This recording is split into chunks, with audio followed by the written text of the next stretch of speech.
তুই বুঝতে অনেক দেরি করে ফেলছস। শরীফ ওসমান হাদিকে নিয়ে এই ছেলেটি তার শেষ ভিডিওতে কি কথাগুলো বলে, শেষ পর্যন্ত ভিডিওর কথাগুলো শোনা যাবে। আমি ওসমান হাদিরে নিয়ে একটা ভিডিও দিছিলাম, এ নিয়ে অনেকেই টোল করছেন। তো ওসমান হাদির যখন মৃত্যুর খবর শুনলাম আমারও অনেক খারাপ লাগছে।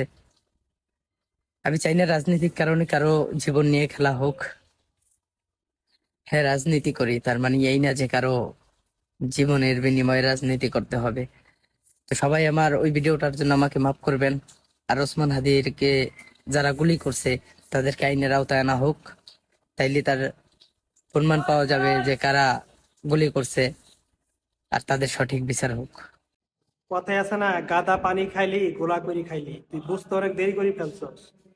তুই জানো যে একজন একজন মানুষ যখন মাথার ভিতরে গুলি খায়, এই মানুষটা কতটা যন্ত্রণা, কতটা কষ্টের ভিতরে থাকে। তারপরও তুই একের পর এক বাজে মন্তব্য করে ভিডিও করছস। তুই প্রত্যেকটা মানুষকে কষ্ট দিছস। আমরা রাজনীতি নিয়ে কোনো কথা আগেও বলিনি, এখনো বলি না। আমি কিন্তু এই ভিডিওগুলো নিয়ে আমি সবসময় প্রতিবাদ করছি। আর তুই আজকে তোর নিজের ভুলটা বুঝতে পারছস। হ্যাঁ, মুসলিম হিসেবে কেউ যদি নিজের ভুল বুঝতে পারে, তাকে ক্ষমা করে দেওয়ার উচিত। তো প্রিয় বন্ধুরা, অবশ্যই যারা ভিডিওটি দেখবেন, আপনাদের মন্তব্য এই ভিডিওটা দেখার পর কমেন্টে জানাবেন এবং ভিডিওটি শেয়ার করে মানুষকে দেখার সুযোগ করে দিবেন। আর শরীফ ওসমান হাদি ভাইয়ের জন্য সবাই মন থেকে দোয়া করবেন, আল্লাহ যেন পরপরে তাকে জান্নাতুল ফেরদৌস সর্বোচ্চ মাকান দান করেন।